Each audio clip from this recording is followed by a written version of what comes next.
Coming up on Colonial Crossfire, Donald Trump's first week in office, the White House relationship with the media, and the fallout from the new Russia sanctions. Joining us on the left, Keiko Suboy. On the right, Andrew Smith. And I'm your moderator, Andrew Desiderio. This is Colonial Crossfire.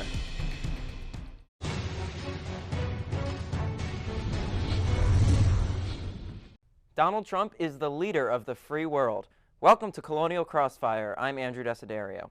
Trump was inaugurated as the 45th President of the United States on January 20th, and since then, he's gone straight to work through executive actions meant to make good on his campaign promises. But it hasn't all been rosy for the new Trump administration.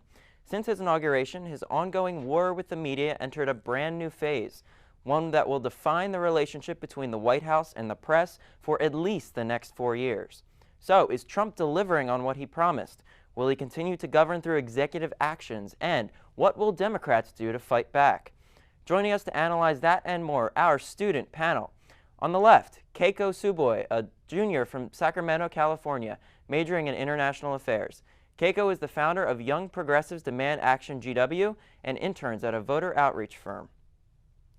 On the right, Andrew Smith, a freshman from Raleigh, North Carolina, majoring in political communication. Andrew is the freshman representative of the GW Young America's Foundation and previously worked for Congressman George Holding and former Governor Pat McCrory. Thanks to both of you for joining us. In his inaugural address, President Trump outlined his worldview, America First. The speech was reportedly written by populist flamethrowers and top White House aides Steve Bannon and Jared Kushner.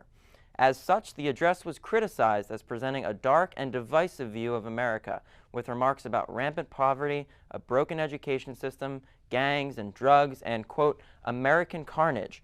But to his supporters, it was classic Trump, a rebuke of the Washington establishment and a resurrection of the undertones of his fiery speeches to packed arenas full of supporters that were the hallmark of his presidential campaign. The day after his inauguration, Trump instructed his press secretary, Sean Spicer, to speak to reporters to declare, without evidence, that the overall audience for the inauguration was, quote, largest ever, after Trump was apparently bothered at how journalists were comparing his crowd size to that of Barack Obama. Earlier this week, Bannon said the media should, quote, keep its mouth shut and just listen for a while, and said reporters lack intelligence, integrity, and hard work. Now, in case you thought the war between Trump and the press couldn't get any worse, think again. And you did not answer the question. I did answer your question. No, you did not. You did not answer the question of why the president asked the White House press secretary to come out in front of the podium for the first time and utter a falsehood. Why did he do that? It undermines the credibility of the entire White House press office on day one. Don't be so overly dramatic about it, Chuck. You're saying it's a falsehood, and they're giving Sean Spicer, our press secretary, gave alternative facts to that. But the point remains. Wait a minute. Alternative facts? Alternative facts. 4 of the 5 facts he uttered. The one thing he got right was. So, Andrew, I'll ask you the same question Chuck Todd asked Kellyanne Conway. Why did the president send his press secretary out there to speak to reporters to declare a proven falsehood? I think it was unwise to declare that it was the most viewed inauguration in history. But what I think is important is that if you look at the television ratings, 11 million more people tuned in to watch this inauguration than the previous one in 2013. And well, that was President Obama's second inauguration. There obviously isn't as much excitement for a re-inauguration, right? So when you compare it to President Obama's first inauguration, there were well over 1 million people on the mall there, right? But what that tells me is that it's very expensive to come to Washington, and there's many people in America who can't even fathom taking a day off of work, something that we see as a luxury here in Washington that the entire city shuts down. The rest of the country does not. But why bring this up? Isn't it like a pretty petty issue? It is a pretty petty issue, but I don't know why the media keeps asking questions about it, because instead of actual substantive questions on repeal and replace and how the Trump administration will lead the nation forward. Keiko, I have a feeling you have a different opinion. I mean, I don't know why we're so surprised. I mean, you mentioned integrity, hard work, intelligence. These are all things that Trump and his administration has proven to lack. And it is proven that I think that he's a flaming narcissist. And so he does care more about the optics of the inauguration. He seemed pretty offended by the turnout, and he wants everyone to know that that's what he cares about more than the actual practice of statecraft and governing the country. So with comments like the ones from Steve Bannon that I just read, how should the media handle a Trump presidency in your view? I think it's going to be difficult for them because it looks like the media is already fighting for their right to even exist and interact with the Trump administration. You have someone, this country, it depends on, I think, the good interactions between the media and then also the government in order to get information to voters, to get information to the citizenry. Trump has proven that if you get on his bad side, he will cut you out through his interactions with CNN and also the whole BuzzFeed scandal. And so I think that the media needs to stand up for each other. I think that different outlets need to step in when Trump tries to X out other ones because it could be you next. And so I think that a lot of them are going to be cautious in some way because they want to make sure that they're allowed and that they still have access, but they still need to fight for the actual constitutional right. Andrew, same thing to you? Well, I personally believe that the media should be adversarial with the president. I think events like the White House Correspondents' Dinner, which in the past have been mainly entertainment, it has degraded the relationship between the president and the press. There is supposed to be tension. The White House press room is But not should it be a supposed to war? Donald Trump calls it his running war with the media. I mean, it should be a war of ideas. I mean, as George Washington said, there's but one true course, and that is to seek truth and pursue it steadily. And an adversarial system where you have open debate and dialogue is necessary for that purpose. Another media issue I want to touch on here is something that Keiko just mentioned. It was BuzzFeed's decision to publish that unsubstantiated dossier that had some pretty salacious claims about Donald Trump. He immediately pounced on it, tried to paint the entire media as dishonest. What was your view of that? Should BuzzFeed have published that information? I think the BuzzFeed situation is just a product of the age of journalism we live in. I've heard professors at this school speak about how when they were in practice in journalism, that when they wanted to break a story, they had to go through a string of editors. Now you're just one tweet away. It can be posted immediately, and there's much less dissection of the truth and the facts that goes into a process now than decades ago. Keiko, should BuzzFeed have published it? I mean, you're right that information is one tweet away. Our own president based claims about voter fraud off of 2 very problematic surveys. But I would say I'm on Team BuzzFeed when it comes to this. He is the president of the United States. I think that although you can debate whether they should have published maybe the document or not, the dossier itself was vetted by top intelligence agencies. It was shown to Trump. This is something that is of great interest to the public, and we want to know who's running the country, what kind of ties they have. So I don't really fault them for bringing up the topic in the first place.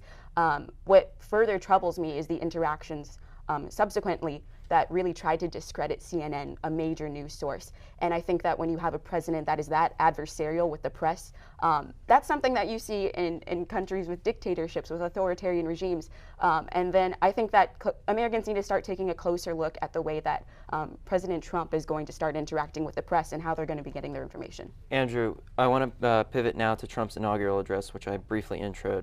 Do you think it accomplished Trump's goals? The New York Times said it had, quote, echoes of the 1930s with his America First approach. What are your thoughts on it has been criticized for not being as conservative as many elected officials would have hoped. But to that, I look at the actions that Donald Trump has undertaken in this past week to ban international abortions. This is a step that is fostering a culture of life for something that hasn't happened since before I was in middle school, which I just think is amazing. As well as the number of conservative cabinet appointments that President Trump has made. Nikki Haley, Jeff Sessions, and Betsy DeVos, a champion for school choice, who will really help everyday children in America achieve the American dream. So going back to his speech, you're a conservative. He didn't say the word liberty. He didn't say self-government. He didn't say constitution. He didn't say limited government. But what he did say is that we're going to return power back to the people. And what he meant by that is we're going to return it back to the states. And every good conservative knows that the government which governs best is not the one that often governs least, but governs closest to the people. Keiko? Does he actually know that? Because he's proven that he's willing to say anything and then go back on his promises. He said that Mexico is going to pay for the wall, and he's been proven that he can't actually follow that up. So I think I listened to his speech. I was there. I was protesting along the route. I thought this whole America First idea is just as narcissistic as him and his cabinet, so I wasn't too surprised. But basically, he assailed all of the very things that made this country supposedly great in the first place. He's promising a very bleak and dark future for people like me from the communities that I come from, and none of us were encouraged, because even if you were encouraged by the things that he said and his really vague promises of greatness, none of us have the belief that he can actually back it up, because he has no experience whatsoever with statecraft. So you have a unique perspective here as someone who supported Bernie Sanders. During his speech, Trump said the middle class wealth has been, quote, redistributed throughout the world. What do you think he was trying to hit on there? Is that a theme that Bernie Sanders tried to talk about a lot during the campaign? I think Bernie Sanders was more focused, yes, he was more focused on the middle class, but he was also focused on the working class. And I think that Trump is trying to retain this populist strain that attracted voters to him. Meanwhile, he's filling his cabinet with lobbyists, with literally the head of like places like Goldman Sachs and other places. So I don't really see why any people that even voted for Trump, even if you voted for him because of the reasons he stated, will have any confidence that he's actually going to return us back to this strain where the middle class was bolstered. And that will have to be the last word. We'll talk about all of those policy issues in the next segment. Coming up after the break, we'll turn our focus to President Trump's executive orders and whether he's making good on his campaign promises. Stay with us. Raise high. This isn't just our battle cry. It's our call, our challenge. Because when you are called to Washington, you are called to higher expectations, to a higher standard. We are called here to advance knowledge, to serve society, to change the world. This is the George Washington University, and what we make is history. So stand up, be bold, take risks, press on, push harder, raise high. Great journalism matters because it's critical to a democracy that the public is informed and engaged and involved. And that happens by having credible information. And so the most important thing, whatever the delivery platform, whatever the technology, whatever the business model, is that the information itself is coming in solid and important ways and is being conveyed in compelling ways, because there's so much noise and competition out there. And so that's what I really want our students to be able to do, be brilliant storytellers, keen observers, and compelling communicators. Welcome back. In the days since he was sworn in, President Trump has gone straight to work, signing executive orders almost daily. He started to dismantle Obamacare, he froze all federal regulations and hiring, he put the final nail in the coffin for the Trans-Pacific Partnership, gave the green light to the Keystone and Dakota Access pipelines, moved to end the Syrian refugee program, and initiated the planning stages for the construction of a wall on the southern border. Now, each of these is in line with what he promised to do. Democrats know that elections have consequences. But Trump is now set to launch an investigation into alleged widespread voter fraud, which, to be clear, there is zero evidence of. Speaking with lawmakers, Trump repeated that lie, that, quote, millions of people voted illegally in the election, tipping the popular vote to Hillary Clinton. Trump's press secretary, Sean Spicer, said the next day that Trump stands behind this after he was presented with, quote, studies and evidence that show widespread voter fraud. Spicer declined to elaborate, and Trump doubled down.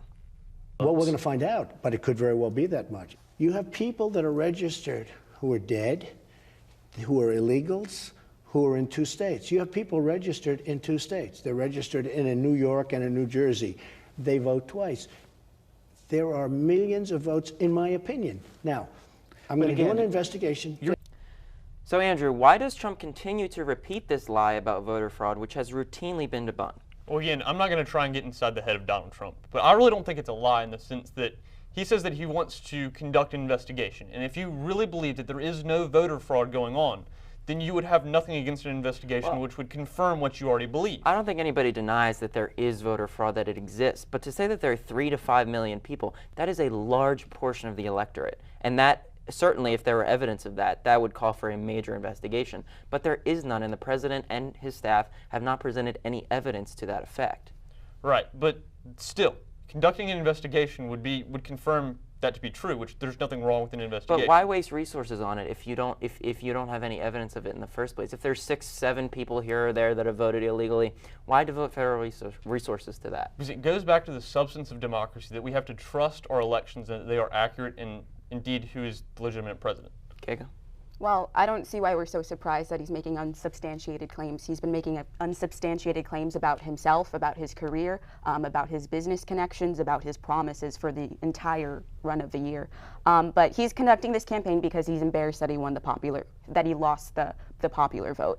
And because of this, he's trying to discredit those results because they prove that the American people didn't want him at all. And the only reason that he's in office right now is because of the same electoral college that he criticized so violently earlier. Do you think this undermines his credibility at all? And I'll give the same question to you, Andrew. Well, he had little to no credibility with me in the first place. I think it just reconfirms that he's going to lead these fear-mongering campaigns into issues that the American public doesn't really care about. The actual studies that he based off this whole investigation, one of them was highly problematic. And they've been proven that these are people that have died, these are people that have moved states. And so he's launching this witch hunt for supposed voter fraud, when in reality there's other things that we should be focusing on. But I think that the reason why he's doing it is personal. He's embarrassed that he lost the popular vote. Andrew, same question to you, and then I want to move on to these policy issues. I really don't think it hurts his credibility to call for an investigation, but I think it's interesting the criticism of the Electoral College and that it's what makes America unique in that America is a very diverse nation opposed to other nations that use the popular vote, such as Sweden or Denmark, which are But didn't President Trump actually criticize the Electoral College? And if he had lost it, if he was in the same situation as Hillary Clinton is in now, I think that we'd be hearing a much different story. You're referring to that tweet from 4 years ago when he called the Electoral College a sham, yes. What I'm arguing is that in a nation as diverse as ours, with separate interests that has very different regional interests, it is necessary to make sure that all areas of the nation elect the president, not just California and New York. I want to move on to these policy matters now because, to be honest, I know we all agree they're more important. First, the border wall. Trump is not letting up with regard to his push for Mexico to pay for this. He was supposed to meet with the Mexican president. The Mexican president canceled because of this. Andrew, do you worry that we are alienating a key ally? I am worried. I'm discontented in Trump's move to cancel the meeting, but I think that this might be some tough love that we can grow from this, and that border security is something that is definitely on the minds of everyday Americans, and Donald Trump will fight for what every American is hoping for. But so they've floated the idea of a 20% tax or a tariff on Mexican goods that would help pay for the wall. That would literally mean that the American taxpayer is funding the wall. His promise was that Mexico would fund the wall. So what's happening? Right. I disagree with Donald Trump on this point. I don't think that we should pass the cost of the wall onto the everyday American consumer. Keiko? Well, with the question of whether we're alienating a key ally, we are alienating the rest of the world by having Donald Trump as our president, and other countries are going to start taking on the responsibilities that America had when it comes to abortion and other things. But I would say that this proves that even the promises that you do like say that you like the idea of a wall and thought that that was an actual legitimate policy proposal to stop the flow of illegal immigration, he can't even back it up. And the fact that they kind of walked back to that whole proposal to do a 20% tax literally hours, not afterwards, after the following backlash, I think it proves that he has no idea what he's doing. And the fact that he'd even ignore all of the specialists, all of the experts, all the people that have worked in that field for decades and their advice to not build a wall, that's not an actual solution, proves that he's not really thinking logically. So another part of this executive order was this idea of sanctuary cities. Shouldn't these cities lose their federal funds if they're not complying with federal immigration officers? I think it depends how you view immigration. I think that goes to the fundamental question of what should we do with the people that come to this country illegally. I personally think that the sanctuary cities should be preserved because I think that people should be able to immigrate to this country when they're escaping violence. Violence that is often connected to our policies and the way that we've interacted with these Latin American governments. So I see why conservatives, their automatic gut reaction is to be like, oh, they're breaking the law. But I would say that is the law itself, is it ethical? Is it compassionate? And I don't think that shutting down sanctuary cities is either one of those things. Andrew, quick rebuttal. I think the rule of law should take precedence over everything else. I think it's interesting that you bring up is it compassionate, because our open borders are exploiting immigrants from other countries it's exploiting them to organize crime, who they are funding drugs and other illicit substances into this country and through the coyotes, and they have no recourse, and this is a clear problem, and if we can secure the border, we can protect thousands of immigrant lives. But a wall won't secure the border. If we make it harder to cross the border, then it'll make it harder for illicit substances to enter the country. A giant wall is not going to. That's like the actual expert in charge of like all of these agencies who's worked on this issue for decades has stated clearly that a wall will not help the issue. So either President Trump doesn't care about that fact, or he's going to push away with his wall anyways, or we need to start revisiting other options if we really do care about border security. And for the record, his Homeland Security Secretary, General Kelly, has said that a wall will not really do much. Right. We need a multitude of resources, not just a wall, but drones, fencing, and other. So why is he focusing on the wall then? Because the wall is just a symbol.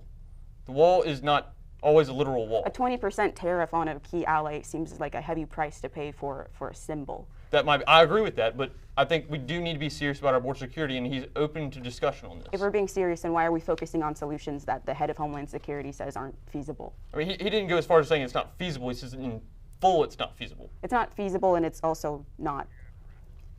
Never mind. Okay, guys, last question here. The legacy of President Obama. I want you to tell me very quickly what his legacy is and give him a grade A through F. Keiko, start with you. I mean, personally, President Obama means a lot to me. I was here for his 2008 inauguration. Coming there was the most exciting moment of my life. You see African Americans from all over the area coming to see a black man go in the house that, you know, as Michelle Obama says, was built by slaves. On the other hand, as a progressive, there are several areas that I was unhappy. He promised transparency. He did not deliver that. I think that the rolling out of Obamacare could have gone a lot nicer, and I think that he really built up the deporting infrastructure that will now aid President Trump as he enacts his policies. The grade? So I'd give him a B. Andrew? I was hopeful for President Obama in 2008. I was hopeful that his message of hope and change would ring out, but I was disheartened in 2012 and 2013 as the Obamacare came out and premiums increased. In 5 states now, there's only one healthcare provider. That's not choice; it's monopoly. And the central premise for Obamacare was that if you like your doctor, you can keep it. If you like your plan, you can keep it. And that turned out to be false. And that is the legacy of Barack Obama, and it's going to be replaced. And so I'd have to give him a C. We're going to have to leave it there. Thank you, guys. After this break, it's rapid fire. Stay with us.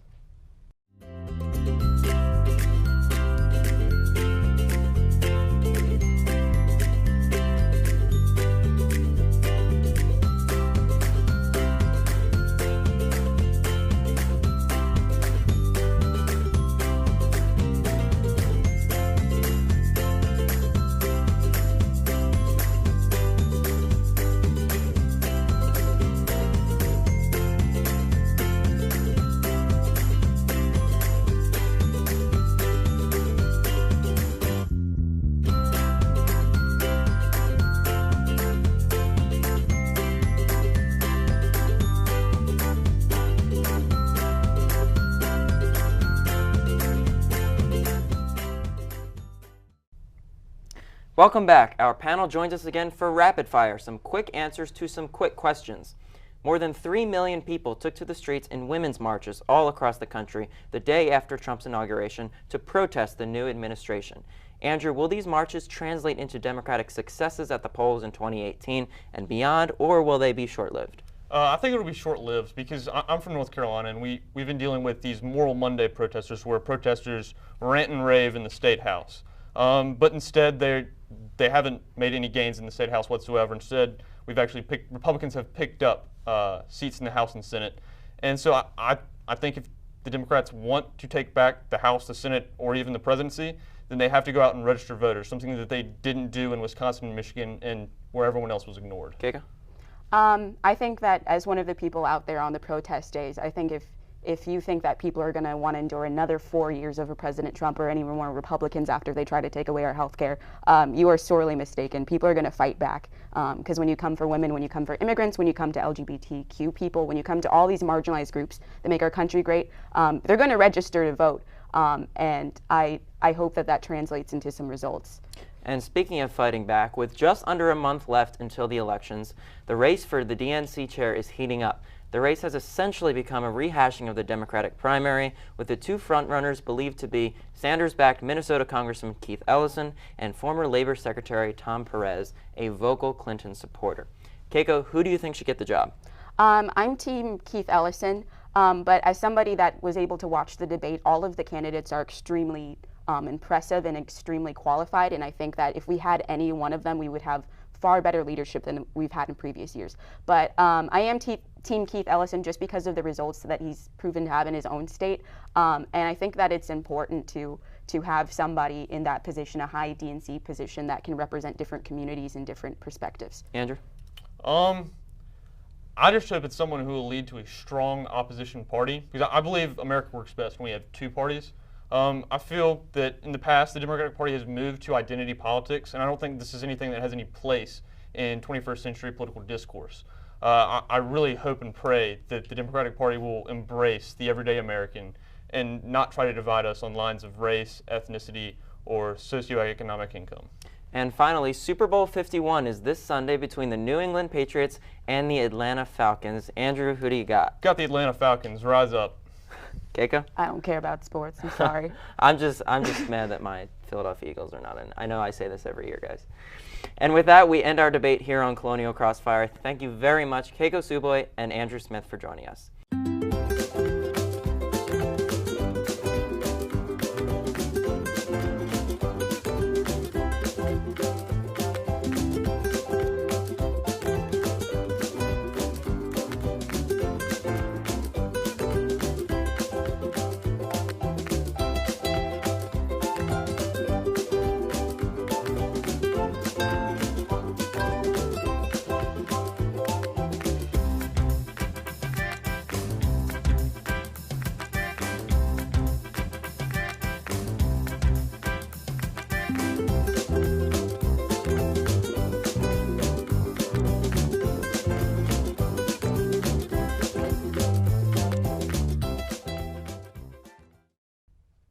Welcome back. As his presidency was ending, former President Barack Obama issued a number of sanctions aimed at punishing Russia for its cyber attacks, targeting Democratic Party political institutions with the goal of influencing the outcome of the presidential election. In 2012, Democrats laughed at Republican presidential nominee Mitt Romney when he said Russia was a geopolitical foe. But now, lawmakers from both parties are sounding the alarm and embracing the findings of the intelligence community, namely that Russian President Vladimir Putin ordered a hacking campaign with the goal of damaging Hillary Clinton's electoral prospects and boosting Trump's. Trump himself has been accused of being too cozy with Putin and has faced bipartisan criticism for his Secretary of State nominee Rex Tillerson's alleged friendship with Putin. There are fears that Putin could exploit a Trump presidency for his own gain in order to expand his country's reach into the Middle East and Europe. Here to talk about all of this and more, GW Professor David Zacconi, an expert on Russian politics. Professor, thanks so much for being here. Happy to be here. So these sanctions levied by the Obama administration at the twilight of his presidency, what are they meant to accomplish? Well, on one hand, they were meant to kind of tie the hands of the new administration. There was this overwhelming evidence presented in November and December. Yes, it's been disputed, but that Russia was playing some kind of role in the hacking of the DNC and trying to interfere with our electoral process. The Obama administration took immediate action to punish spies. So that's the key thing that differentiates these sanctions from the Ukraine-related sanctions, that these were going after GRU spies that were either in the United States or in Russia that were trying to undermine our electoral process. This happened just a couple weeks before Trump came into office. Right. To kind of set the standard for the new administration. So does Trump have any incentive really to try to scrap these sanctions or do away with them or change them in any way? So the big mystery about anybody who studies Russian-American relations is why Trump would ever want to unilaterally relieve these sanctions. The U.S. interests really don't concern Russia. We might need their cooperation a little bit in Syria, maybe resolving some other conflicts around the world, but there's very little that they can give to us in return. And all the talk this week that maybe over the weekend we're going to see some kind of partial relief, that's alarming to a lot of people who've studied the region for a while because we need something in return, especially if our president's such a deal maker. So how directly do you think Putin personally influenced this, this hacking campaign? I do not engage in these type of guessing games. It's really impossible to know the intentions of a leader like that, especially somebody who's so secretive like Putin is. We have somewhat indirect circumstantial evidence that it goes up to the highest levels of power.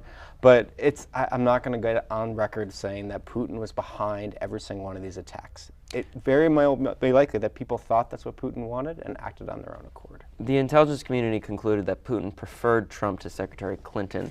How do you think they found that out? What means do you think they used? Because they were criticized for not presenting enough evidence to that effect. And I agree with that criticism. It's really hard to intuit somebody's motives about who they wanted, who they didn't want. Yes, they might have had some resources on the RNC that they didn't leak, but the more we see them kind of turn the page on the Trump administration, start to play both sides, it looks more like they wanted to undermine their democratic process so that future elections where Putin's going to have to run himself in Russia are going to withstand less scrutiny, less criticism from the United States because we can't get our own country in order. So here at home, some Democrats, notably Representative John Lewis, had said President Trump was not a legitimate president because of the Russian interference in the election. Is it wise to question the legitimacy of President Trump, or is this exactly what Russia wants? That's a really tough question. I think at this point we need more information about the extent of the hacking and what kind of role it actually played in the electoral outcome. I think it's a little premature to say that the entire election was illegitimate, but that also requires us to take some kind of bipartisan commission, independent investigators, and really examine the extent of which this was actually that damaging to our process before we come to these conclusions. So again, I don't agree that the whole election was illegitimate, but there's so much unknown about what happened that requires immediate action on behalf of our agencies and our intelligence community. So one of those investigations is looking at whether there were ties between Trump aides and Russia in the run-up to the presidential election during the campaign. Do you think anything will come of this? Do you foresee that? It really depends on how much executive interference there is and what these agencies and bureaucracy are going to be doing. It's probable that there were probably some communications and contacts between Trump aides. Nobody knows that that actually broke some law. Every day we get new news reports that maybe it wasn't as bad as people think it was. But it's really hard to say exactly what the extent is without some kind of independent investigation that is outside of the new presidential administration, which is not going to allow any information that's going to be damaging to its legitimacy, especially so early on in its term. Mm-hmm.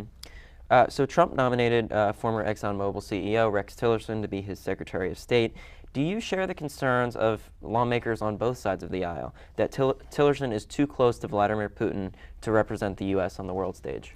I'm not sure that his ties to Russia really damage his candidacy as much as other people do. For me, it's really the conflict of interest. He's been an oil man all of his life. He really knows every single thing that the oil industry needs from international politics. And it's hard to think that, 3 days, 2 weeks after giving up his post as CEO of that company, he's able to put all of those preferences, all those interests, all those motivations aside. So whether or not he is best buddies with Putin, I think is less important than that he was the front man for one of the largest industries in the world, and now he's going to be directing our diplomacy for the foreseeable future. That to me is more concerning than what award he got from the Duma or from the presidential administration. Right. Are there any of his cabinet picks or senior staffers that encourage you with regard to the outlook on Russia? Yes, Mathis is Secretary of Defense, and I think is a very strong candidate who said some things to kind of reaffirm our support for NATO at a time when there's lots of uncertainty. I think that's very reassuring. Alliances are key to America's power abroad.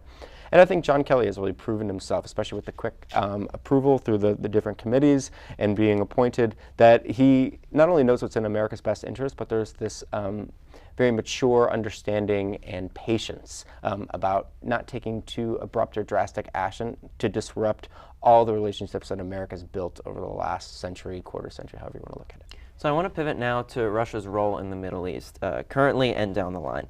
Right now, they're acting to prop up the Syrian regime rather than help fight ISIS. The clearest example of this, of course, is the fact that they're not bombing Raqqa, the capital of ISIS, they're bombing Aleppo. Is there a role for Russia to play in the Middle East to help fight terrorism? At this point, it's undeniable that there has to be a role. This is one of their biggest achievements over the last 2 years of asserting themselves aggressively into the conversation and into any type of peace negotiation. So now it's basically impossible to exclude them from any type of resolution of the Syrian conflict, for better or worse. Now, going forward, whether or not the Assad regime, now that it's quote-unquote propped up, will now redirect efforts towards ISIS, and there'll be a Syria-ISIS war that we haven't seen in the last 2 or 3 years, too early to tell whether or not Russia wants to take that fight to the next front.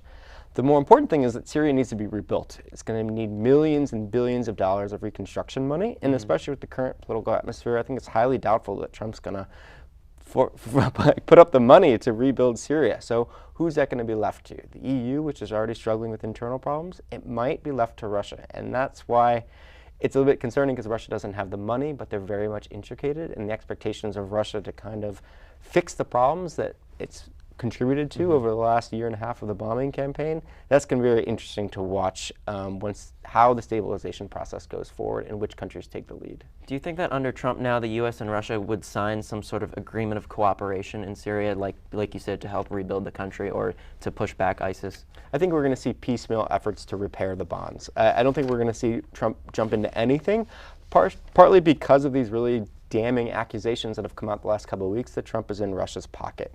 If he's a smart politician, he'll know that he wants to take things gradually, see how the public reacts, see how the different international communities react to it before, signing some grand bargain like a Yalta II to split up the Middle East with Russia. That said, we don't know too much about his leadership style. We know that, decisions can come out of nowhere without really any type of precedent. So who knows? Tomorrow we could see diplomats flying over to Moscow and trying to bang out some kind of new agreement. So today in Europe, we're seeing this sort of sweep of nationalism across the continent in countries like the UK, Italy, France, and Germany. And Donald Trump has made some comments criticizing NATO.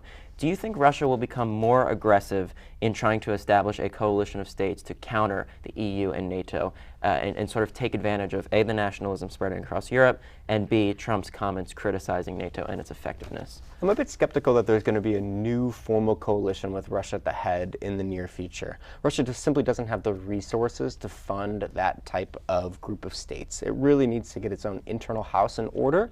And first on that list is getting sanctions repealed, both by the US and by the EU. So money can start flowing back into Russian businesses, and the economy can return to some of the levels of growth that it enjoyed in the mid-2000s.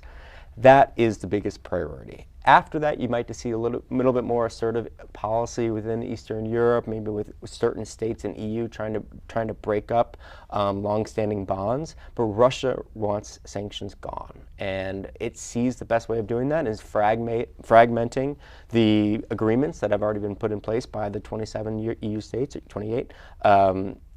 The best way to do that is to make sure that its preferred politicians get into office in, say, France and Germany, or countries that have been put up huge opposition towards repealing the sanctions prematurely. Right. And finally, do you foresee Russia trying to carry out similar election-related hacking in other countries?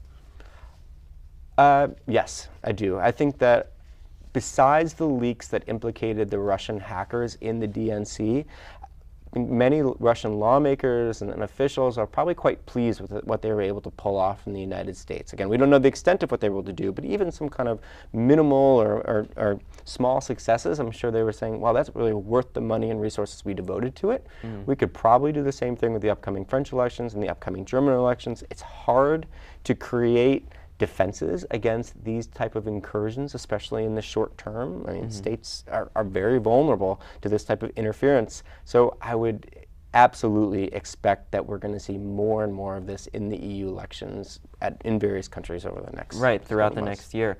Marine Le Pen in France, Matteo Salvini in Italy have been these politicians who have very openly wrapped their arms around Putin.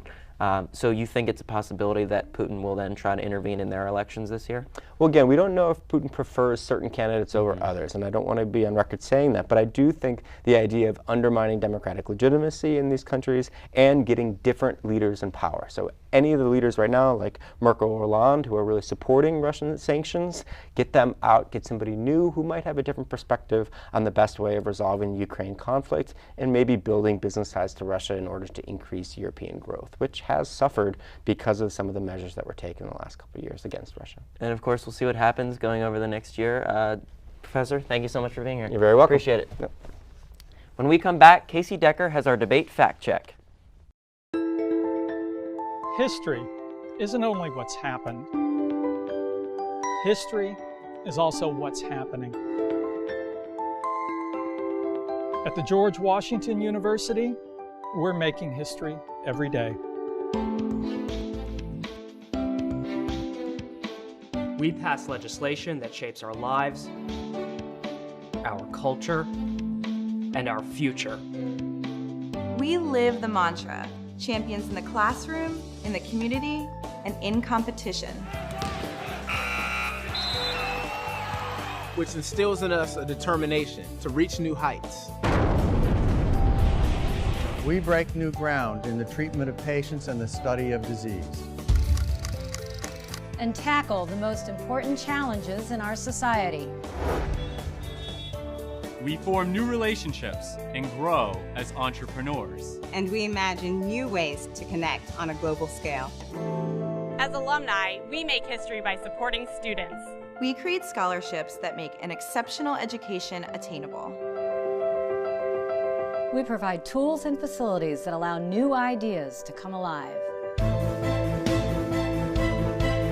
And we enhance UW's academics by attracting world-renowned faculty. And delivering career-launching opportunities.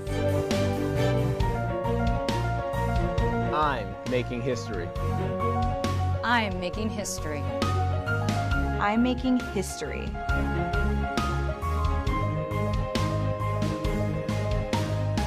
The George Washington University is making a difference. The George Washington University is making history. Join us.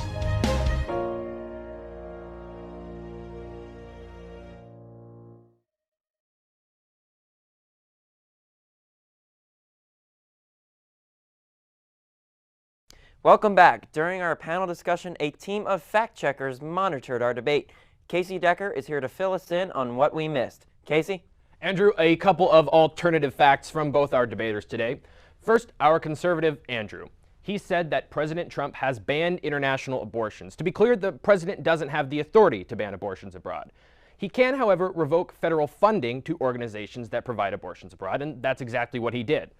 His presidential memorandum reinstituted the Mexico City policy, which prohibits federal dollars from going to any organization that provides or promotes abortions.